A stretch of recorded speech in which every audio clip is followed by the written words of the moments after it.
Is the iPad the correct means of providing that information to students and staff? How does this tool further learning? I mean, I feel like the ideal thing for us to use might not necessarily exist yet. I think that the near future will consist of something like the iPad, if it's not the iPad, but I'm for something.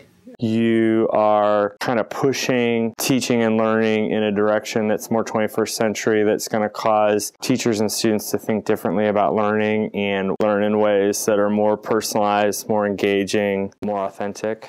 Having that accessibility, having information at your fingertips whenever you need them.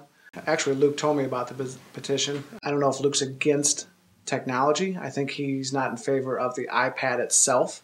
I mean, the petition was really for the iPad. It was really just to it was more so to prove a point than anything else. I think that anytime students feel passionate about something that pertains to them, whether it's in their classroom or school or community, that's important that they voice those concerns, that they find the means by which to productively share that. It sounds like that's what Luke is doing. It just seems to me like the school kind of has an Apple obsession.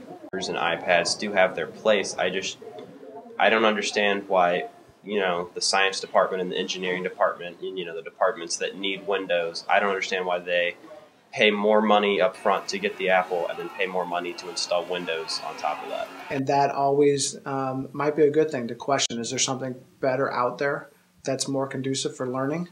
I think there's a lot of different options that I feel like have not yet been explored. There's a lot of Ultrabooks and, Windows tablets and Android tablets. I feel like the only thing that's really been looked into is the iPad, and the problem with that is the iPad really lacks a lot of functionality like flash support. There's no private donations for this. We have a dedicated technology budget.